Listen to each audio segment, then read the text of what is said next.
we're going to get pulled in so many different directions, and it's going to end up maybe physically killing us. And I wonder, and I'm not joking, folks, I wonder if they gave this guy too many COVID shots. Because we've gone through the peer-reviewed studies by Dr. Peter McCullough, Nick Helsher, our other buddy, Dr. Thorpe. These peer-reviewed studies that people get these shots, too many of them, they end up having a major problem cognitively, all kinds of issues. They can't comprehend data. I wonder if Trump's been pumped up with too many shots. One lady, Linda, said, Air Force One plane, maybe the president should read The Battle of Troy. I wouldn't be surprised if the plane from Qatar is a Trojan horse containing something dangerous. Common sense. Don't take gifts from terrorists. Thank you, Linda. Well spoken. Aaron Lavarco, pray for Aaron's safety as he travels. He's in New Mexico, headed to Arizona, and eventually to the studios here outside of Memphis. Hey, have you ever been to Graceland? I haven't. I've driven past, but I've never visited. Would you like me to take you to Graceland? Oh, I would love it, Brandon. Logan, let's plan to take Aaron to Graceland, all right? All right, we'll do it. We'll work on that. I won't shave my sideburns. Yeah, make you grow some sideburns. Okay. There you go. You got the gold chains going. How many rings you got on your fingers? You got a bunch of rings? I'll get my blue suede shoes as well, There you Brandon. go. You know, there you go.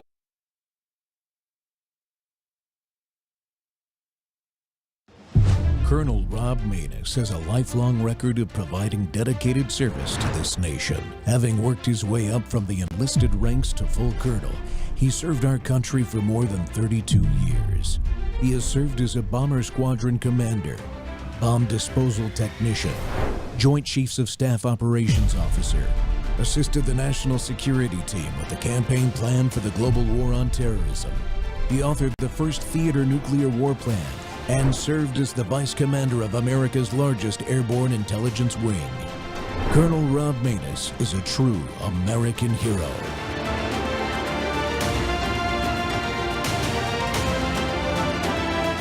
This is Rob Maness Live. Hi, and welcome to Vet Resources in 5, where we talk about a veteran resources in 5 minutes or less. Can you tell us a little bit about the Veterans Club and what your mission is? Yeah, so our mission is to provide connection, healing, recovery, housing assistance, and vocational training for service members, veterans, and their families. Our most known program, our nationally recognized program, is Equine Facilitated Mentoring. It's a form of equine therapy where we use horses in order to help veterans and their families and even active duty heal through horsemanship and through peer support and clinical support from our partners.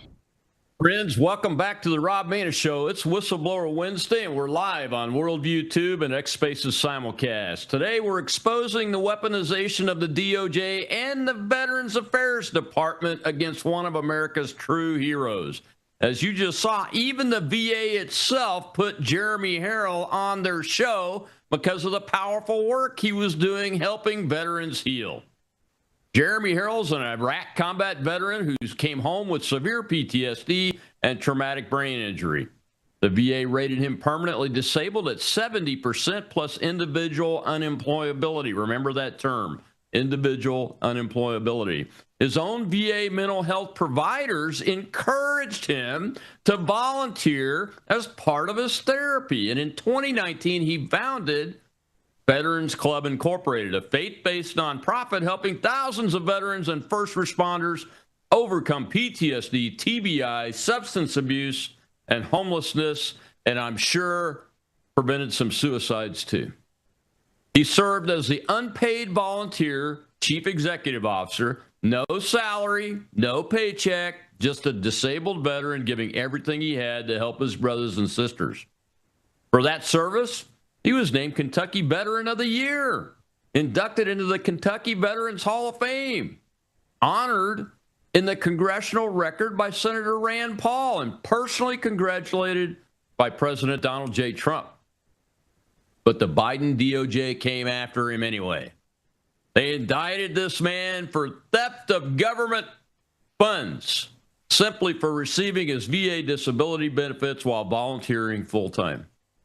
He was convicted, sentenced to 6 months in federal prison, 6 months of home confinement, in order to pay $207,000 in restitution that he cannot afford. This is what weaponization looks like. Targeting of a combat veteran for volunteering too much and being effective. Jeremy is also a Billy Graham Rapid Response Team chaplain and a strong conservative voice. And today, the fight for what is right continues. Jeremy, welcome back to the Rob Maness Show. Thank you for having me, sir. I appreciate the opportunity.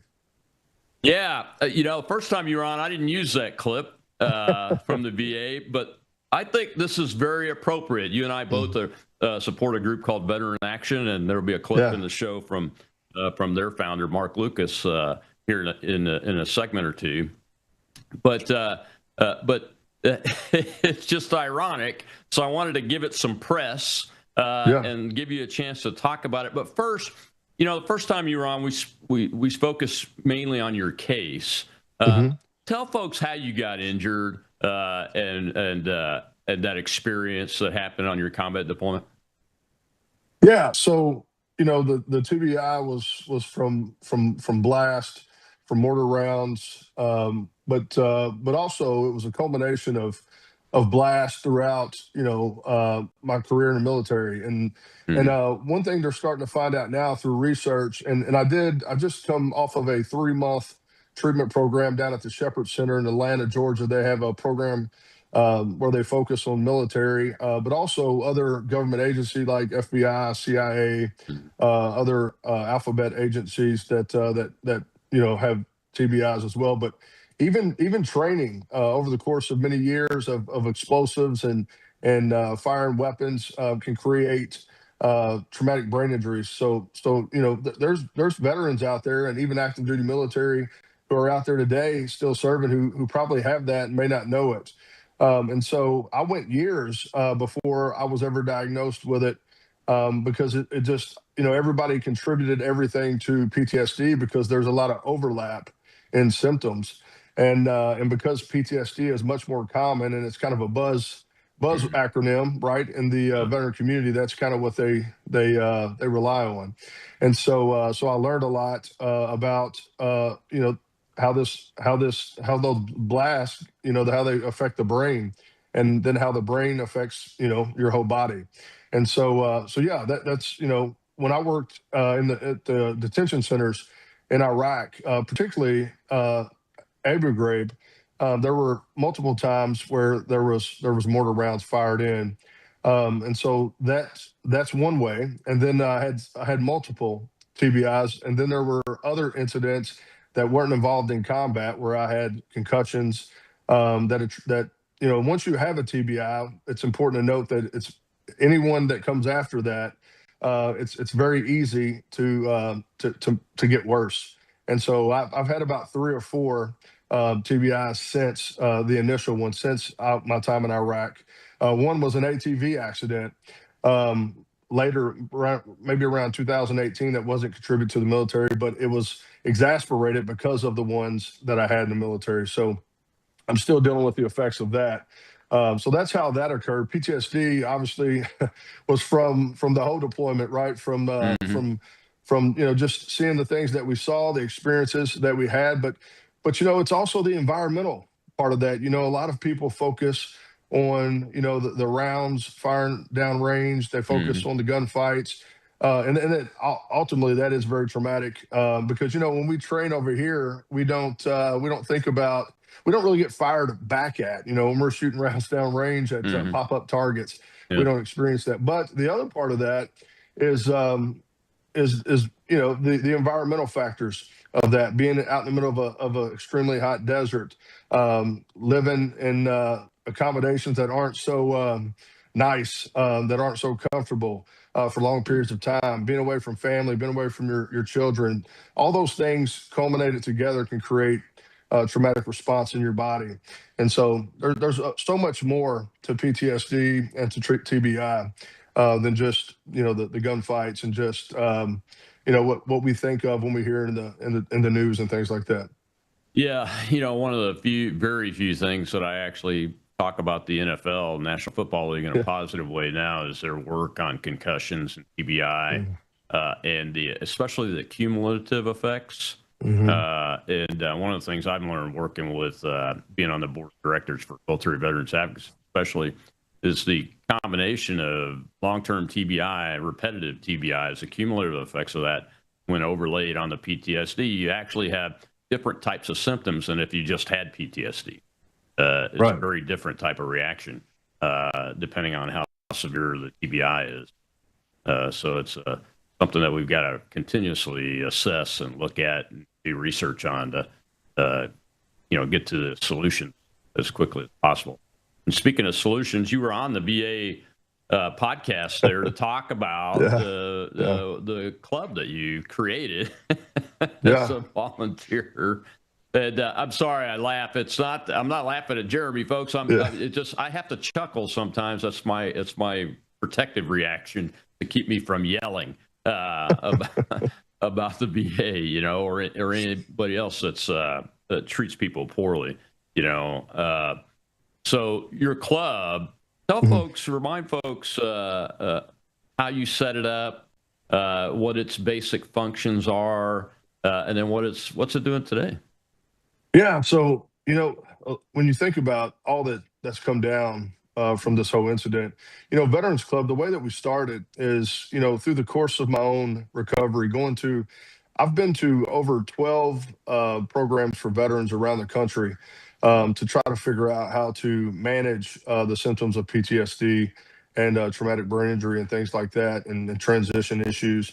And over the course of going to these programs, one thing that I kept hearing, the overarching theme was, I don't necessarily miss the job in the military, but what I do miss is the camaraderie. I miss being with other veterans and other military service members. And so I thought, well, wait a minute, we don't have to, be in uniform to have that same level of bonding and camaraderie. And so I thought, well, what if I just start a private Facebook group to have a little bit of confidentiality, and maybe we can get 6 or 7 veterans together once a month with our families and have a cookout. I mean, that was literally how Veterans Club started, and it sounds really simple, but I think a lot of times we overthink things, and that was proof, because we took off, and 3 years later, we get invited to Washington, D.C. as the Veteran Service Organization of the Year, and win a National Patriot Award. And we end up with 5 nationally recognized programs. But the point is I never had a vision of growing this organization the way that it grew. It just organically happened. And really, my faith comes into play here when I say that God showed favor to what I was doing, because it was pure and it was authentic and it was genuine. There was no incentive for me other than get to watch improvement in the lives of folks who serve this country, getting to see families come together and getting to see people heal. That was the greatest reward that I've ever received, and it's more important to me than money has ever been. And throughout that mission, for the folks who were open to it, I got to share the gospel with them. Right, when they would look at me and say, "Jeremy, how do you do this? How do you operate the organization?" I could say, "Well, let me tell you who really does it," and I can have that conversation. And really, that was the reward. And so, you heard it in the video. Our most famous program, I guess, is the Equine Facilitated Mentoring Program, and that's where we use horses. We're in Kentucky, so it makes sense. And we use horses to really start hard conversations. It's much easier to talk about your worst day when you're brushing a horse in front of another veteran, and that we ended up being one of the top 5 fastest growing nonprofits in the country. And we're still operating today. And the funny thing about this whole legal issue and the whole situation with the organization is that they condemned me, basically saying that I was doing all this work and all this stuff, and in reality, this organization has kept running even when I was incarcerated. And it's still running today. And I can assure you that I haven't been nearly as involved as I wanted to be. I get phone calls, and I advise. And now that I'm through with the sentence of the legal part. I'll be more involved, but the point is it never was just the Jeremy Harrell show. We do have a board of directors. We do have a board of advisors. We have hundreds of volunteers. But the point was it wasn't about any of that. They didn't care about any of that. They just wanted me. And so that's kind of where we are today. But we're still operating. We're still getting grant money. We still have generous donors, and we're still changing lives. And that's the most important thing for me. But you saw the video with the VA, and the reason why you see a video with the VA, and for people out there, it's not easy to get the VA to partner with a non-government organization. Yeah. So that just shows you the level of trust that the VA had in me and our organization. It's just really bizarre that they all of a sudden become the complainant. Yeah, it's very you kind of underplayed that a little bit. It is almost impossible to get the VA to partner with a non-government organization, nonprofit that helps veterans. I mean, that I've been a part of groups that have tried to do that, and they've been denied each and every time. Because usually what we're working on, unless it's direct therapy like what you guys are doing, which is great and fantastic, if it's legal stuff like what we were doing, we were actually in court with the VA, and they didn't like that because they lost. Yeah. Right. Anyway, we got to take a break, Jeremy. When we come back, we'll show that little clip from Mark Lucas's group, Veteran Action. I want to talk and get your perspective on what's going on today, especially what you're seeing and hearing about community care and how we need to shore that up and get it fixed, really, because it's broken. Be right back with Jeremy Harrell.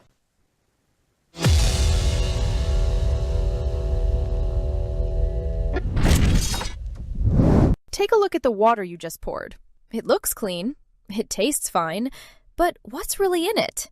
Lead, fluoride, arsenic, chlorine, pesticides, PFAS forever chemicals, pharmaceutical residues, and bacteria. Every single day, these toxins flow straight from your tap into your glass, into your family. It's time for Sentry H2O from Worldview Water. Sentry H2O is the ultimate water treatment technology, designed to remove harmful toxins, balance your water's pH, and enrich it with essential minerals like calcium and magnesium, the way nature intended. From commercial scale systems to whole house filtration to crisp, delicious drinking water right at your kitchen sink and shower, Sentry H2O delivers cleaner, healthier water everywhere you need it. No plumber, no tools, no plumbing knowledge required. Perfect for homes, apartments, rentals, RVs, refrigerators, and more. Because everyone deserves access to clean, healthy water. Visit worldviewwater.net. That's worldviewwater.net. America's heroes deserve more than waiting lines and broken promises. We're allowing our veterans to get access to the best medical care available. President Trump opened the door to real healthcare choice, but Washington politicians put bureaucracy before veterans. Congress must restore and protect that freedom. Pass the Veterans Access Act and give our heroes the care they earned. Nobody deserves it more than our veterans. Paid for by Veteran Action. Welcome back to the Rob Maness Show. It's Whistleblower Wednesday, and my guest today is disabled combat veteran Jeremy Harrell, who's the founder of the Veterans Club Incorporated out of Kentucky, and had a weaponized DOJ and VA Inspector General's office used against him to send him to prison.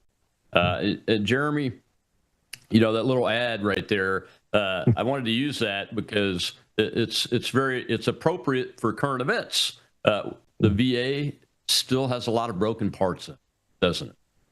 Oh, absolutely. Absolutely. There's a lot of holes that need to be filled in the Veterans Affairs Administration. And, shout out to our friend Mark Lucas with Veteran Action. He's been hard charging, trying to get these bills passed, especially the Veterans Bill of Rights and the Take Care of Veterans Act, which is super important. That includes the Major Richard Starr Act, and and that includes about 60 partisan bills. And he's working really hard, and these are things that we need. I mean, we constantly see, especially the community care. I just saw something the other day where a gentleman had, couldn't get into the VA for, I think it was 13 weeks, and he had to come out of pocket, right, to go to the doctor because he was having such severe symptoms and ended up with cancer. Yeah. And that's just unacceptable, right? To have to wait 13 weeks to get an appointment. That's just one case. You can just imagine the hundreds of cases. And then when you look at the mental health side of things, and this is unfortunate, I hate to talk about it, but I think we have to, is that veterans are going to VA hospitals and taking their own lives because to send a message to the administration that they're not getting the care that they need from the mental health side. So there's a lot of things we need to do to fix the system. Now, have you been in the mental health system on the VA side? What was your experience in that? Yeah, so I've been in the VA mental health system since I think around 2008. And it's really individual therapist based. It's just like anything else. You have some good therapists, you have some bad ones. But some of the methods that they use, I believe are extremely outdated, which is why one of the programs at Veterans Club is the Equine Facilitated Mentoring. It's an alternative approach to therapy, which is also included in the Take Care of Veterans Act, right? It's that's one thing that they're talking about, doing research on these things. But every veteran's different. You got to have more things that you can offer versus instead of prolonged exposure, CBT, and the standard talk therapy. So the problem with it is I could go in there for an hour, and we can open up that can or Pandora's box is what I call it, and I can start talking about my hardest days. And then after that hour, I'm sent home. The therapist is waiting to see another veteran. But what do I do with all of that, right? What do I do with everything that I just conjured up? Well, now I have to take 2 or 3 days, or maybe even a week, to try to settle down. But there's danger in that time frame, right? If I have no one who can calm me down, and that's something we need to focus on. We need to focus on the aftercare. And one thing that I've noticed in the VA system is there's no one who calls you later on that week to check on you after you've just went through that intense therapy session. And I think that's a shortcoming. But I do think, depending on which VA you go to, which shouldn't be the case, they should all be consistent, that they're trying different things to get better. But I believe that there's so much inconsistency, and I think that's a leadership issue and a training issue. And my hope is that Secretary Collins can get his program managers and his directors through the VA system all on the same page, so that there can be a consistent rollout of good training to make sure whether I go to the VA in Louisville, Kentucky, or I go to the VA in Mississippi, it's all the same. We should get the same level of care. Yeah. Yeah, it's been my experience too. I mean, it's different, and usually it is mental health provider, the specific provider, the indicator, usually that provides that disparity in outcomes. The other thing is they still use and are reliant on the SSRIs, and I honestly think that they believe the SSRIs are what take care of you after you conjure up all that stuff. Which we know that all that medication has big warnings on it for side effects that include, at the very top, can increase suicidal ideation tendencies. It's just never made any common sense to me. I hope before this president leaves, we can make some headway on that and get to some common sense solutions that don't include those. Yeah, and here's the thing. I've unfortunately, since going to the VA back in 2008 and being diagnosed with PTSD and taking medicines, I've been prescribed over 21 medications for mental health, everything from antipsychotics to SSRIs. And I will tell you that I use the phrase, it's robbing Peter to pay Paul, because you're trying to fix one thing, but you're creating other problems. And so if I'm trying to fix the mental, then I'm having some physical issues because of the side effects of the medicine. And so it's just a cyclical effect that you never feel better one way or another. You got to pick your heart, I guess. And so that's why I'm so excited about this Ibogaine treatment.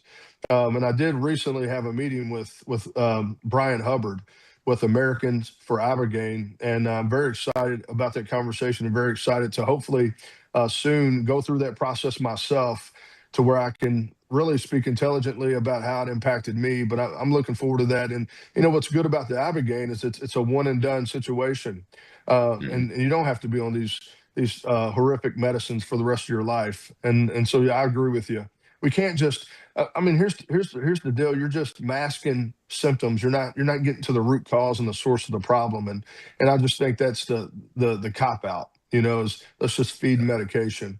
But it also keeps you coming back, right? And these pharmaceutical companies are in the business of making money. So that's true, and they're big government contracts, very big government contracts. That's right. Yeah. And all of that play here. What is the uniqueness about Ibogaine? I'll be honest, I haven't really studied it much, but I've heard the treatment's coming. What is the uniqueness about it that makes it better? Well, number one, it's controlled, and there's someone there medically that's with you throughout that process, and you go through the traumatic experience, and you get to kind of process it. And again, you got someone there the whole step of the way. You're not just taking a medication and left to your own devices. And it's really bad for the veterans when it comes to medication for the veterans who live alone. Nothing's worse than an isolated veteran. I still believe that isolation is the number one killer of veterans in our country. And so with the Ibogaine treatment, you're on site with folks, and you're there for a period of time in which you're monitored closely, and you're not just given some people who push back say these are psychedelics, these are drugs. Well, it's not recreational use. These are controlled. You're only getting a medicinal use.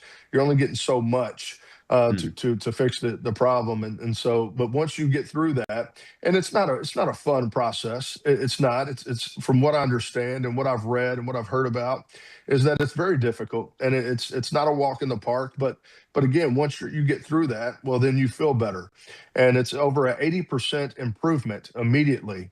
And I'll take those odds any day over some sort of pill that may do something momentarily, but it could also it's killing my liver, or it's killing my stomach, or it's creating digestive issues that most veterans we probably have anyway.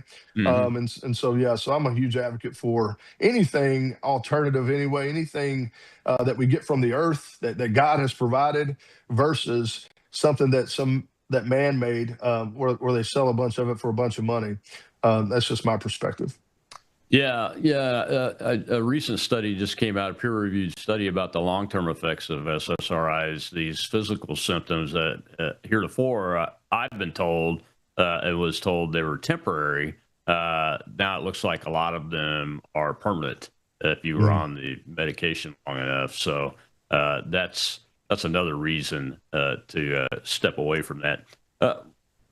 What are you on the community care issue? What are you hearing, Jeremy, about the gaps in that? I've gone through the process myself once, and it took 3 months to get an appointment that should have taken 5 minutes. 3 months, and it was only with me calling in several times to follow up that I would have gotten the appointment anyway. Yeah, that's true, and here's the other side of that is, when I was down in Georgia, I had an issue where I felt like I needed to go to the emergency room. I went to the emergency room and sought treatment. Ended up, getting discharged, and with some medication, things like that, and today I get calls from a debt collector. Because the VA hasn't paid the hospital for that that visit, And here's the thing. Here's the other frustrating thing. Before I could go to the emergency room, now luckily mine wasn't a life or death situation. I mean, it was an emergency, but it wasn't, it wasn't too critical. You have to call the VA, and they give you an 800 number. You have to call them. They ask you a ton of questions, many of them in which you don't know, like some sort of code that the hospital has to give to the VA, and then you have to wait until they tell you that you can go, that they will pay for it, and then when you go, you think, okay, finally I'm here. They're going to pay for it. And then in fact they don't, and then months later you get these bills in the mail, and then all of a sudden, next thing you know, you have debt collectors calling you, and it could interfere with your credit report, right? And so that's what I'm currently going through now. Well, this is the problem. I think the first problem is, if someone needs to go to the emergency room, they should be able to do that. You shouldn't have to call and get approval to go to the emergency room. It should be just like going to a VA. That's number one. But from your standpoint, for the time frame in which you can get community care, it shouldn't take 3 months. In fact, the reason why that was designed is, if you can't get an appointment at the VA within 30 days, the whole point is to refer you out so that you can get an appointment. For you to have to wait months, it defeats the purpose, and it's the broken system. And personally, what I like about community care is, I actually, and I hate to say this, because I would love to be more supportive of the VA, but I prefer, especially for very serious things, like I had a cervical spine fusion, with my spinal cord. I was very happy to be sent to a neurosurgeon in the private sector versus a neurosurgeon at the VA. But again, you shouldn't have to. I shouldn't feel that way. They should have just as good as surgeons, just as good as care. But there's that distrust, because if you can't even get the billing part right, then I don't know who you're hiring to work on my spinal cord, right? So there's that. But yeah, it's again, it's a broken system. It needs to. There's a lot of training that needs to be done. There's a lot of consistency issues there. And really what happens is, it falls on the backs of the veterans. You're exactly right. When we come back from this break, I'll talk about one part of it that actually works perfectly, and the other pieces of it should be modeled after this. We'll be right back with veteran Jeremy Harrell.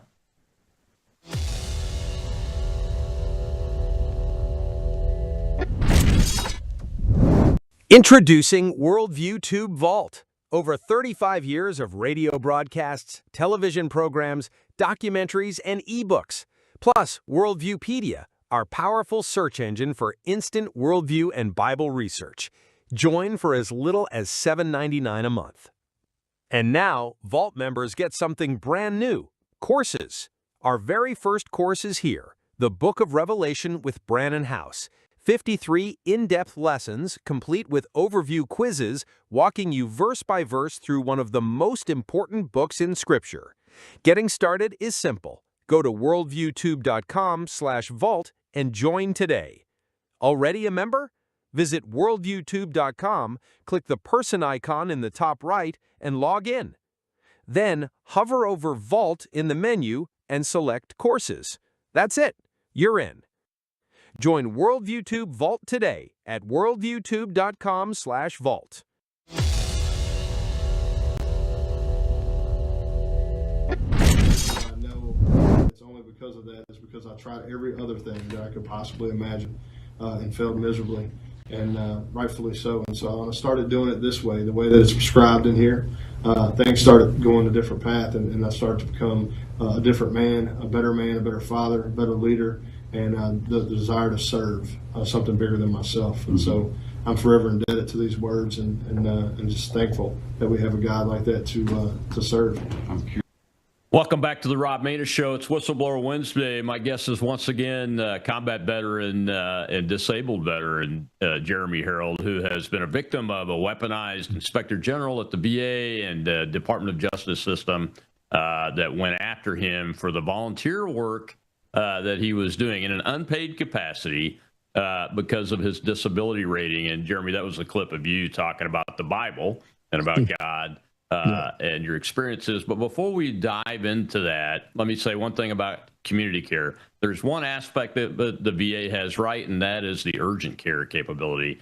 There's no reason that I have an urgent care within a mile of my house that I can go to. I go there. I don't have to ask anybody permission. They take my VA card. It's done. They can give me a limited number of days of medication if I need it and refer me on, if need be, back to the VA facility. And I never have a problem with it.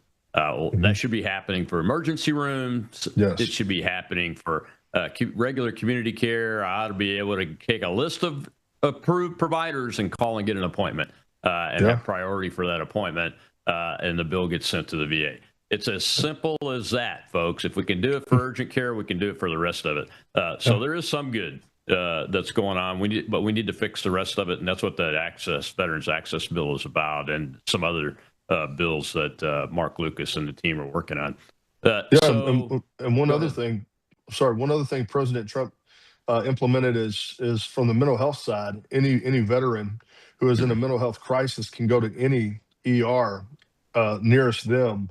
And that will all be covered. It will all be free of charge. They no longer have to go to their nearest VA or even call and get approval in any circumstance. So, we want to thank President Trump for, opening that up, because that's critical. So that's another good thing. So there's two good things that we've uncovered. Absolutely. I mean, and they've all come from Trump administrations. Absolutely. Believe it or not. Yes, Where's everybody else? Well, they're part of the team bureaucracy. We're part of Team America. That's right. And we're going to try to fix it no matter what the bureaucracy says. So bureaucracy, what specifically about your disability rating opened the door for you to be investigated, prosecuted, convicted, and sent to prison? What's the specific issue there involved in that? Because I'm disabled. I have a disability rating, and I work. Yeah. So I think the biggest bureaucracy there is that nobody can really define the definition between volunteer and work. The government is, here's the reality. Is they don't want to define it. They think what I was doing was work, but what I was doing was volunteering. The Department of Labor's definition is what we brought up in trial, because that's really the closest definition we have, and it's doing something for it's doing a task for compensation, essentially. But I was never getting any kind of compensation. And so then the government's theory was, well, you were doing substantial gainful activity. But that's not the law. That's not, they just manipulated it, right, so that they could get the conviction. But they never, when we asked the agent when he was on the stand, what is the VA's definition of work, he didn't have one. I mean, he said that we don't have one. And I thought, well, that's going to be the nail in the coffin. But it wasn't. And basically what they did is, instead of, looking at the actual laws and the regulations in the 38 CFR, which is the VA regulations, part 3 and 4, where it doesn't even mention volunteering at all. Basically, because I was successful, they used that to override any actual definition of volunteer and work. So, for example, the VA expert on the stand, who was a rater, 12 years experience at the VA, my attorney asked if Mr. Harrell was a volunteer for 8 hours a day at the animal shelter, would this have been an issue? And the rater said, no, we likely wouldn't have looked into it. Well, what's the difference? If I volunteered at the animal shelter for 8 hours, or if I help veterans for 8 hours a day? Well, the issue is because that really never was the problem. If I was at an animal shelter, they'd prefer that, because I wouldn't uncover all the issues within the government and how we're not taking care of veterans. I wouldn't have been a voice on Fox and CNN about what we need to fix in this country, but they can't say that. And so the issue really wasn't the issue, but what they really try to nail it down is that, yes, I wasn't getting paid, but they think I could have gotten paid hundreds of thousands of dollars to do the work. But again, that's a coulda, woulda, shoulda. And I was always under the impression that in court, facts matter. But but in my case, specifically for me, on my side of the fence, it was about theory, and it was about perception, and it was about how many times the prosecutor said highly successful founder and CEO, that's all he kept saying. The average salary of CEO for a nonprofit our size in the country was $250,000. I don't know where he gets that number at. I mean, maybe Wounded Warrior Project or something like that, but we're nowhere near the size Or those of fake Wounded Warrior. nonprofits at the Leering centers, Yeah. I mean, and the reality is there was never a check on the table for me, and the point is this was therapeutic for me. I didn't do it for money, and in fact, the way that it scaled, and here's where the faith part comes in, and I was told by the agent that faith will not save me in court. My response to that was faith already saved me. But the point is, God's shown favor to the organization. I mean, people are, my friends of mine who are entrepreneurs and successful business owners say you're the only guy I know who never tried to scale that scaled anyway. Right. And it was just because we were doing the right thing for the right reasons, and veterans told their friends, and you know how that goes in the veteran community. I told the VA this when they asked me to be, and by the way, they asked me to be a consultant to their executive leadership team to help build their trust scores because their trust scores were low. Was this before they sent you to prison? This is right before they asked me to come in and chair a committee and invite veterans to sit on that committee, and we would meet at the VA hospital, and they wanted me to build their trust scores. And so I did that. I didn't charge them to do that, right? And they have tons of money. Me trying to be a good partner. And anyway, we were doing that, and then also they were coming over to our headquarters and doing town halls because they felt like veterans would more likely come to our headquarters than to the hospital. At one point, they were doing flu shots out of our headquarters. I mean, I can't imagine how much more partnership that we could have had. But I told the VA, going back to the word of mouth, I said, you can make all the stress balls and pill boxes in the world, but veterans respond to word of mouth. And so they're like, this is why we want you to help us. And so, matter of fact, the day that the indictment come down, the director of the VA hospital in Louisville, Kentucky, was in my headquarters doing a mental health graduation for one of their programs. So how's that for contradiction? Yeah. It's I chuckle only because it's irony and sarcasm. I mean, I laugh too. I laugh too because it's like a bad dream, you know? Humor is good therapy too, even when it's bad humor. Okay, we got some questions in the live audience. Go ahead, Jill. Let's take some of those. All right, we have Zach, sir. Yes, how a person gets VA benefits, how long it takes?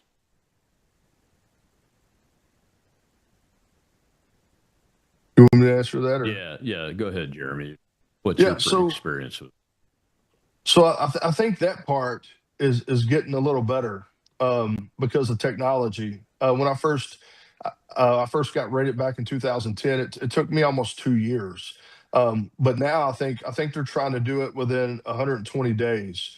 I think that's the goal, and I think for most cases, depending on how many claims that you make and how complex they are, that's very reasonable amount of time. And of course, if you have a VSO, which is a veteran service officer, or some sort of advocate on that alongside of you, things can go much quicker.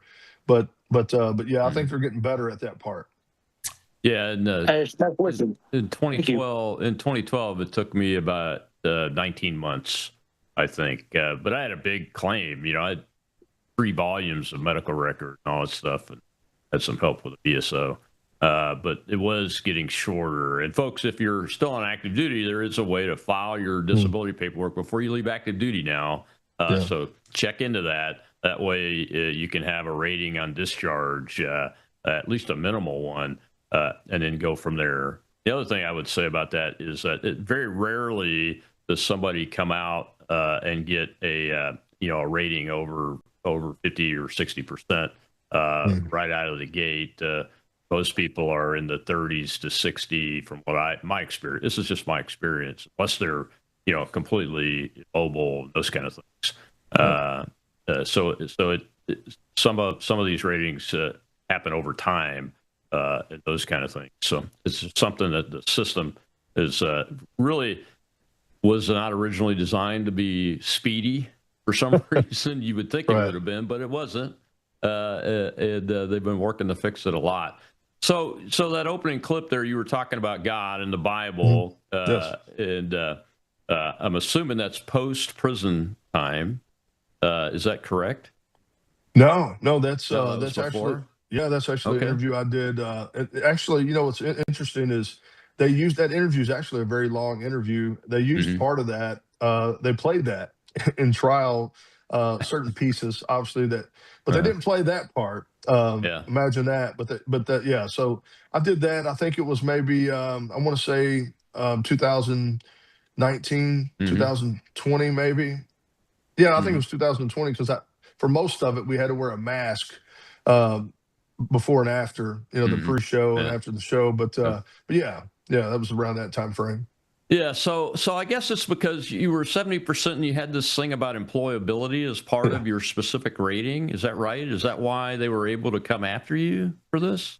Yeah, so the initial complaint they said was anonymous in December of 2021 saying, and it is in discovery. Now, understand that the investigation started several months before the initial complaint came in, the anonymous complaint. But it said that somebody thought that I was living too good to be on disability, and they thought I was taking money from my organization. Well, unbeknownst to me, there was a financial forensic audit performed, and they found that I didn't take anything, nothing, right? And so, but here's the part that's really strange is they didn't close the case. Instead, they decided to look at a new theory. So then they started digging into the benefits side. They started digging into the organization, and then I guess they decided, well, wait a minute, this guy's successful. This guy's on TV, and this guy's making a lot of headway, and he's winning these awards, but he's supposed to be unemployable. But here's the problem: is unemployable doesn't mean that that you don't have a brain, that you can't be productive, that you can't do good in the world. And I think it's a terrible precedent to set to expect a veteran to be unemployable, that he must sit in his home and do nothing. And in fact, I'm at this point, I think unemployability should probably go away. I think if someone is considered unable to work, they should just move to the 100% scheduler. Right. I mean, I just think that's a gray area, because if they would have told me, I'm going to give you this rating and you're going to be permanent and totally disabled, but here's what you can't do. You can't go and do anything. You can't volunteer to do, that I would have said, go kick rocks with flip-flops on. I wouldn't have done that. But they didn't say that. In fact, they said, Mr. Harrell, your disability is static, meaning it will not likely improve. You will get no future exams. Go try to live your life. Yeah. And so I had a choice. I could have suffered on the couch, or I could suffer with other veterans and help them as much as I can. And so I decided to do the later. I didn't want to just sit at home and get a government check. And in reality, I felt like I was still earning it by going out and being part of the solution. And you would think that would be celebrated. But no, it wasn't. And so the difference is they said that the way that they give you unemployability, they're saying, well, you're 70%, but because of your disability, you can't work. So we're going to give you the 100% rate. But in reality, what a lot of veterans and a lot of people don't understand is you are allowed to make some money. You can make up to the poverty threshold, depending on your family size and wherever you live. Because my lawyer brought up in trial, he said, if Mr. Harrell made minimum wage in Kentucky, and I think for my family size, the poverty threshold was like 32,000. If he worked as a greeter at Walmart for 80 hours, would this be a problem? And the VA rater says no. Oh my goodness. And he says, yeah, I mean, it's in the transcript. I've showed this to everybody. He says no. So my lawyer says, well, what's the problem with the guy? He doesn't take anything and he doesn't do 80 hours. You can't make this stuff. What was their answer before we go to this break? They didn't have one. Yeah. They moved on. He didn't. I mean, he didn't answer, and he didn't ask any more questions. My attorney felt like that was it. What can you say? Yeah. But that still wasn't enough to convince the jury for a not guilty verdict. Interesting. Well, we got to take another break. When we come back, we'll hear a letter from President Trump read by Ed Martin at the big Weaponization Watch Gala that happened a few weeks ago, thanks to Cynthia Hughes, the organizer of Weaponization Watch, that's doing a lot of good work for all you guys. We'll be right back with Jeremy Harrell.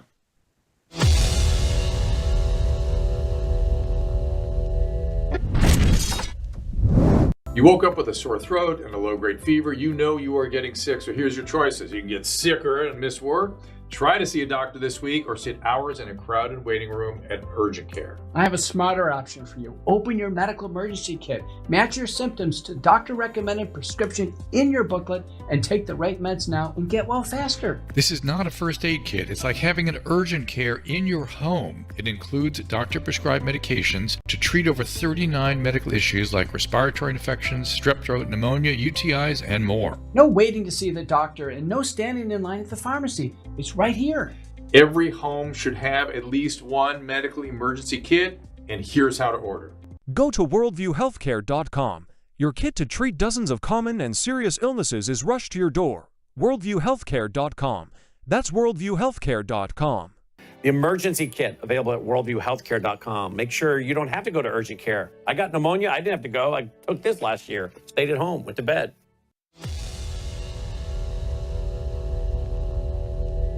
He sent us a letter tonight, by the way. My family, I'm grateful to have a chance to read it. We invited him, of course, to come tonight, and it was a long shot, and he couldn't come. But he sent this letter. He sent my best wishes to those attending the Spring of America dinner hosted by Weaponization Watch right here in Washington, D.C., here at the White House. For 250 glorious years, the rule of law and the blessings of freedom have stood as the bedrock of our republic and the fount of our agreements. Since I returned into office as president, I have worked tirelessly to restore our justice system, uphold law and order, and eliminate threats to our freedom. My administration has ended the era of lawlessness and the weaponization of the Department of Justice, and we have reclaimed our constitutional heritage. Under my leadership, we're entering a new golden age, one that remains firmly rooted in respect for our laws, reverence for our Constitution, and an unwavering commitment to the eternal truths that have guided our nation for 2.5 centuries. May God bless you, and may God bless all in attendance, and may He continue to bless the United States of America. Donald J. Trump.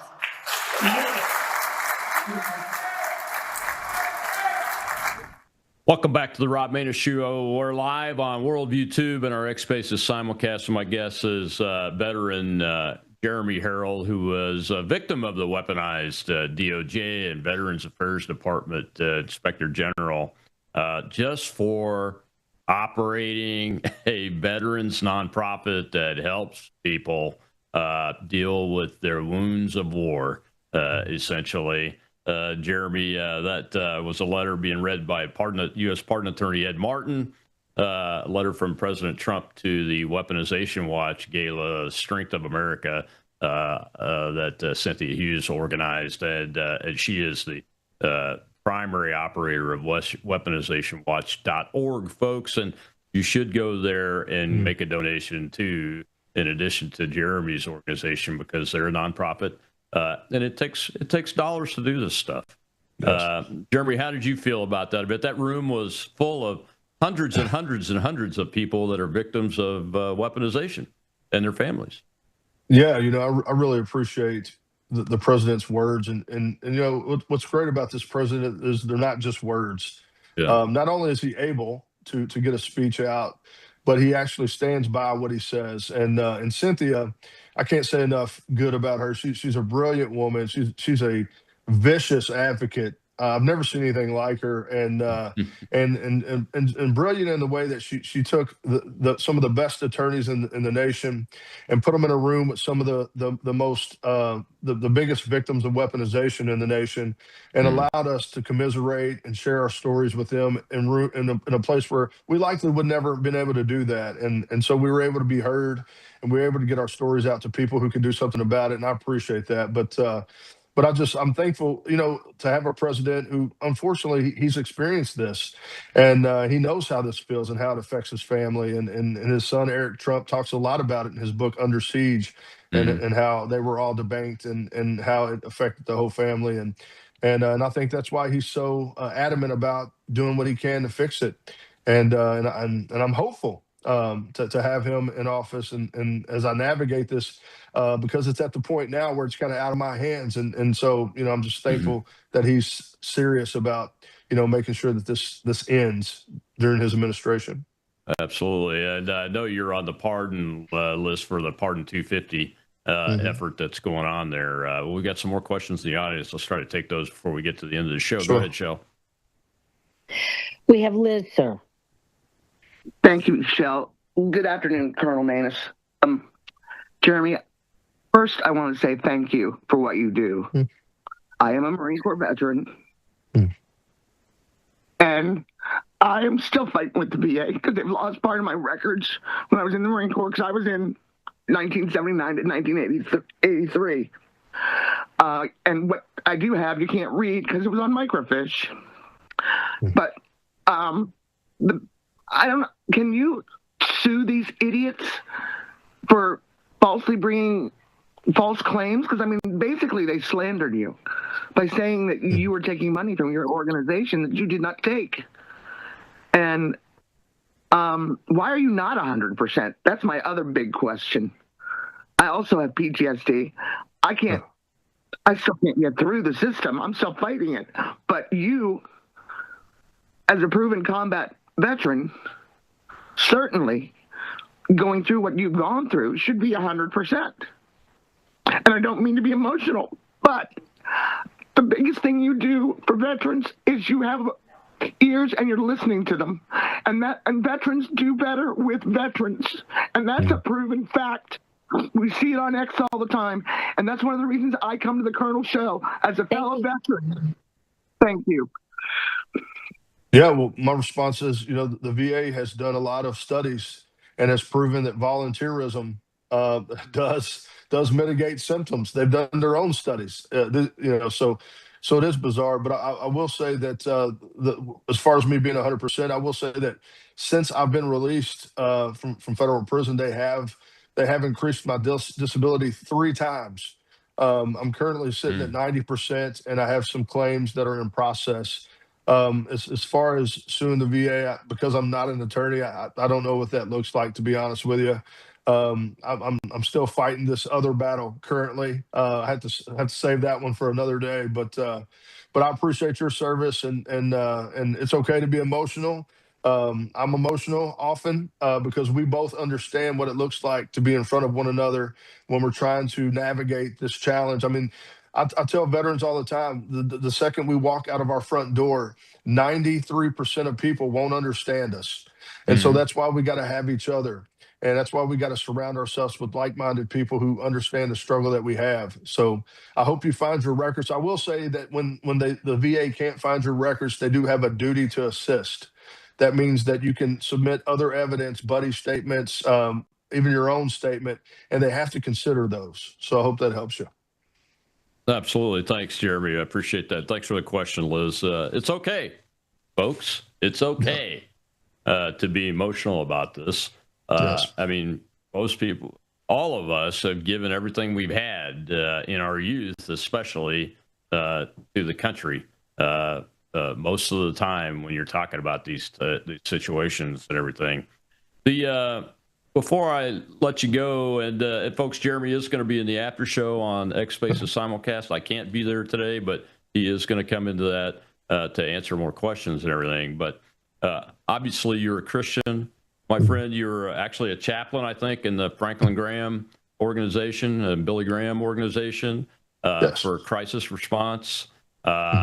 And I just wondered, while you were in prison, serving in prison, how did you approach that from a Christian perspective?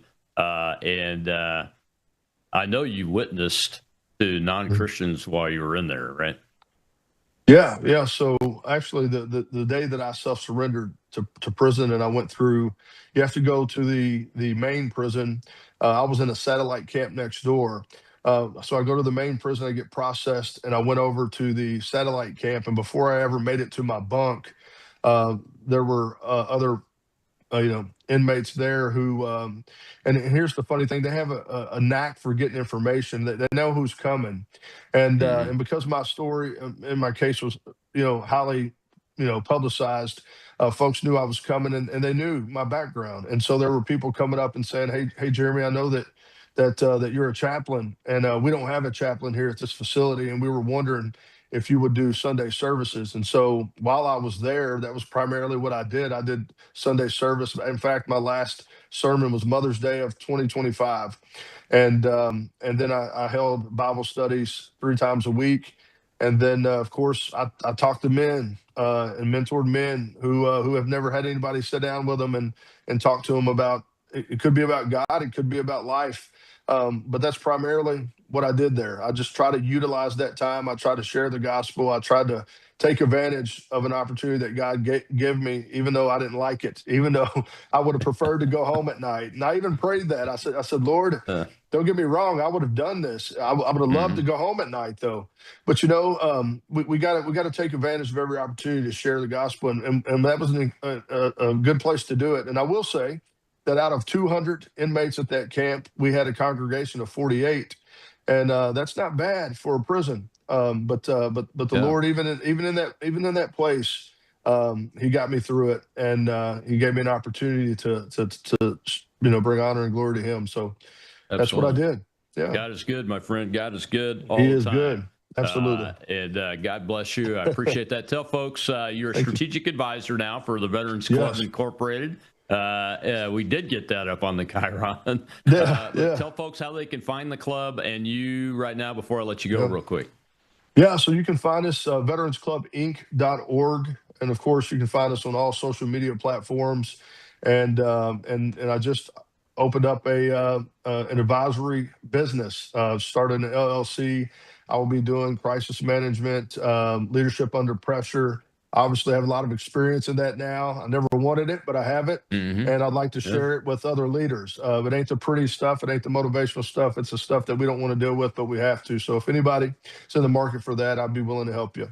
Absolutely, my friend. Absolutely. Thank you very much. God bless you. And, yes, sir. Thank you. We're with you in this fight. All of America is. Thank you, sir. All right, folks. Tomorrow, Truth Thursday, another weaponization victim. Set of victims. Actually, we're going to talk to one of these 3 individuals. Michael Castellero will be with us to talk about how his company was attacked and dismantled, hundreds of millions of dollars, I think, and it hurt the little guys. I'll see you then.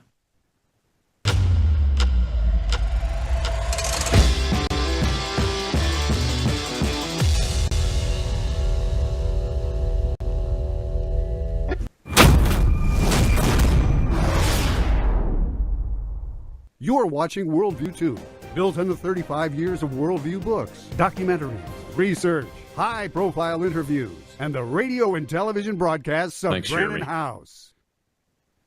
Appreciate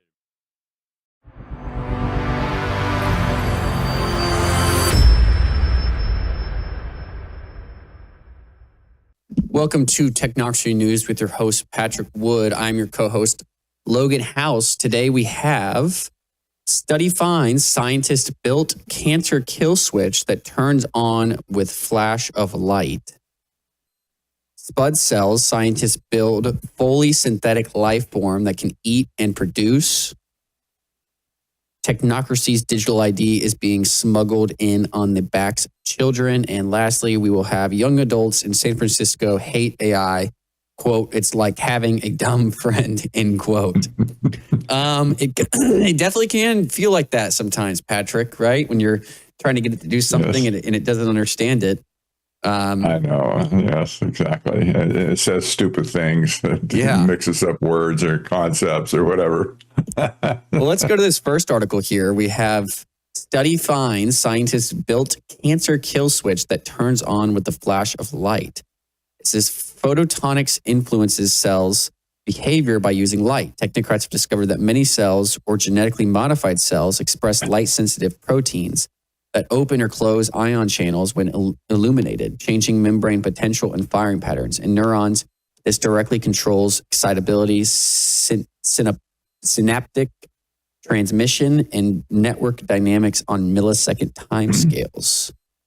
Isn't that interesting?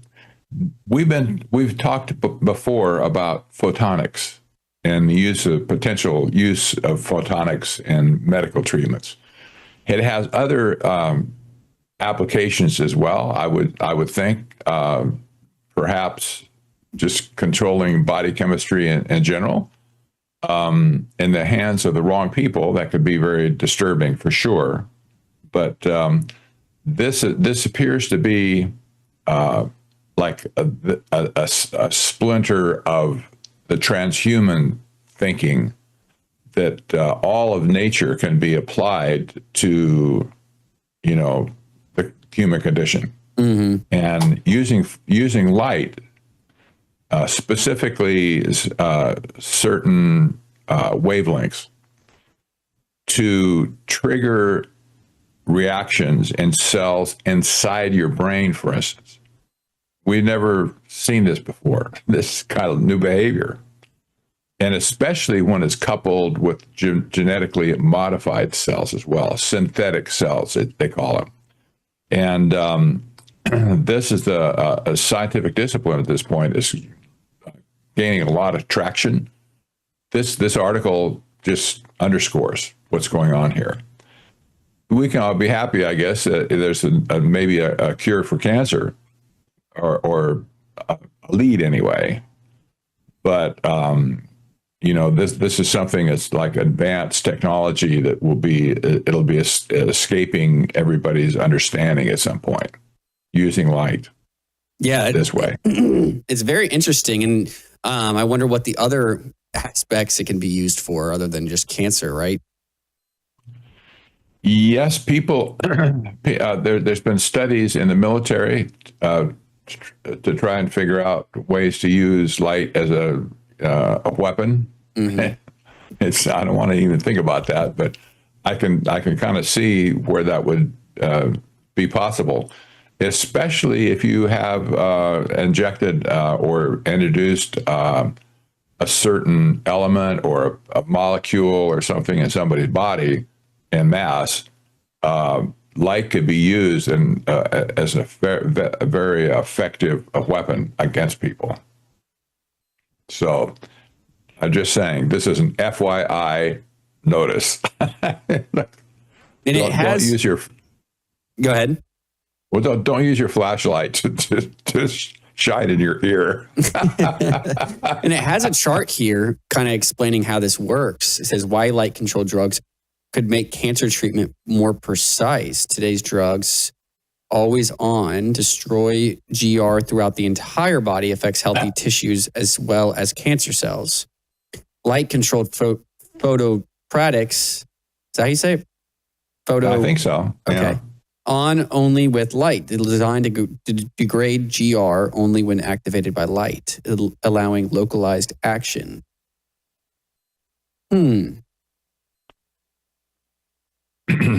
It's a very interesting concept for sure. And this study, you can read it if you have that inclination to study it. Go read the study and see what it says. But this is a new novel use of therapeutics based on light. There you go.